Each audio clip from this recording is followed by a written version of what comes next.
What up, mga solid subscribers, no? So ito guys, meron tayong papanoorin po, no? Itong papanoorin natin, no?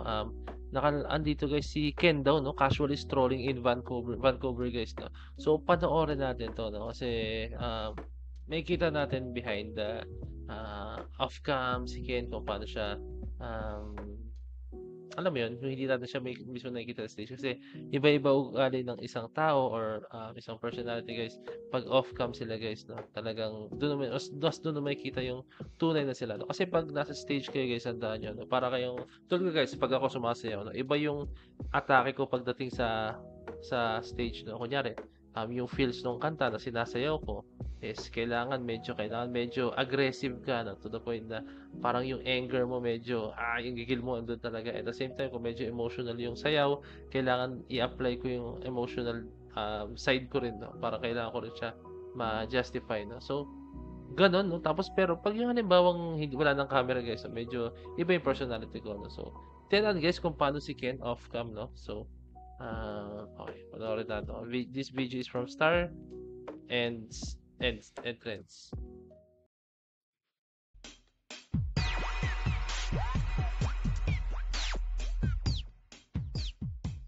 An ordinary day turned extraordinary for a group of content creators when they unexpectedly bumped into SB19 member Ken while casually strolling through the streets abroad.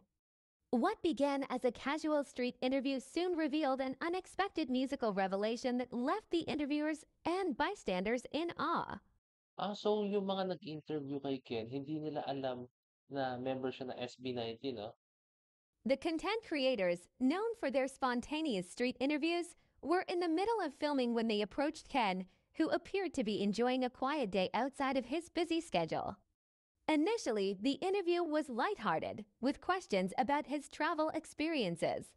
However, the moment took a surprising turn when the interviewers discovered Ken's true identity.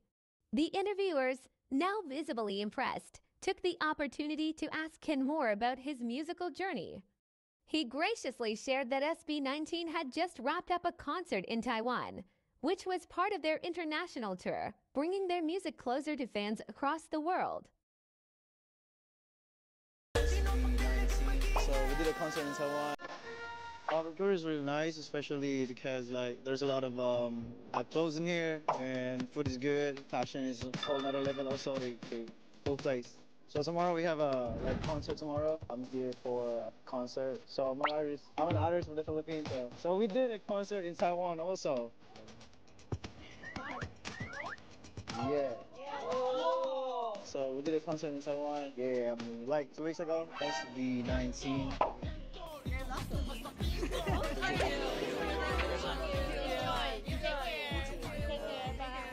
Grabe nung binagay niyang SB19, tapos nung sinearch yung profile nila, no?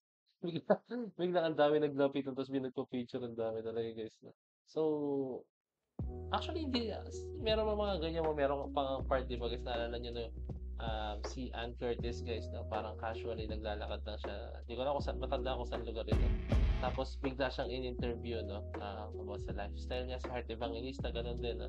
So, alam mo yun, nakakatuwa lang pag halimbawa yung mga ganyang mga very well-known personality, no? Sa bansa natin. Tapos halimbawa, dun sila merong freedom talaga pag nasa ibang bansa sila. No? Kasi pag dito guys, talagang dudumugin talaga sila ng mga tao. No? Pero yun, kaya yung ibang mga artist nila guys is mas pinipili na kahit mga magbakasyon ng 1 to 2 weeks sa ibang bansa kaysa po sa Pinas. No? Kasi talagang, alam mo yun, gusto nila mabalik yung dating buhay nila na walang masyadong nakakilala sa kanila.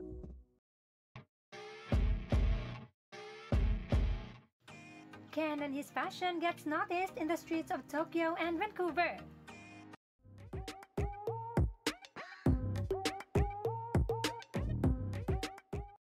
Aside from being a P-pop star, Ken is known for his fashion. So it is no wonder that he gets noticed in the streets of Tokyo and Vancouver. And mind you, he's not at all glammed up, just his day-to-day wear, and still he stands out. So we did a concert in Taiwan. Vancouver is really nice, especially because like there's a lot of clothes in here and food is good. Fashion is a whole another level. Also, a cool place. So tomorrow we have a like concert tomorrow. I'm here for a concert. So I'm an artist from the Philippines. So we did a concert in Taiwan also. Yeah. So we did a concert in Taiwan. Yeah, like 2 weeks ago. SB19.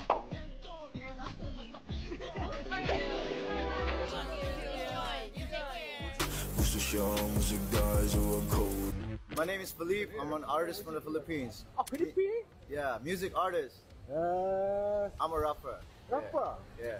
Cool. Nice to meet you. I'm Ichi. Oh, yeah. Michagakoi. Oh, nice. Wow. Michagakoi. Michagakoi is so very cool. Eh? Yeah. What? So your strong point of today's fashion coordinate? Yeah, so this was given to me by my fans. Your fan present? Yeah, fan Yeah. present.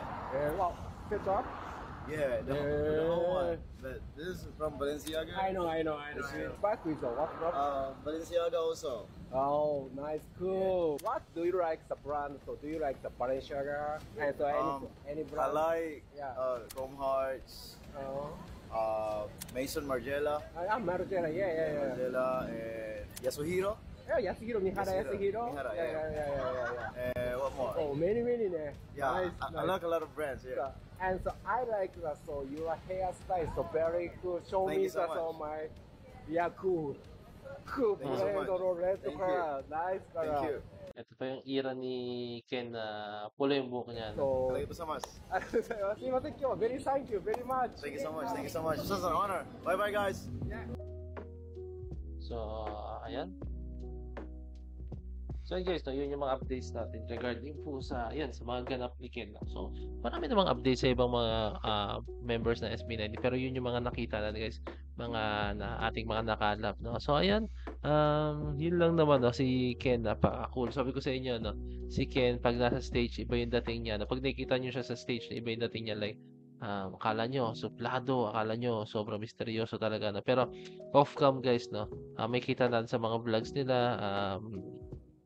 tapos yung mga ganap nila like talagang makulit siya, talagang hindi siya yung Ken na ini-expect natin talaga guys, no? Which is a very good thing, no? Syempre ganun si Ken na playful, makulit, palabiro, no? So napaka-humble, napaka-down to earth, no? So, ayun lang naman yung mga nakita natin dun sa mga bagay na yun. Si Still, lahat naman yan guys, ganyan naman sila, pare-pareho sila, no? Pag halimbawa na stage sila, meron silang switch na kailangan nilang maging as a performer, no?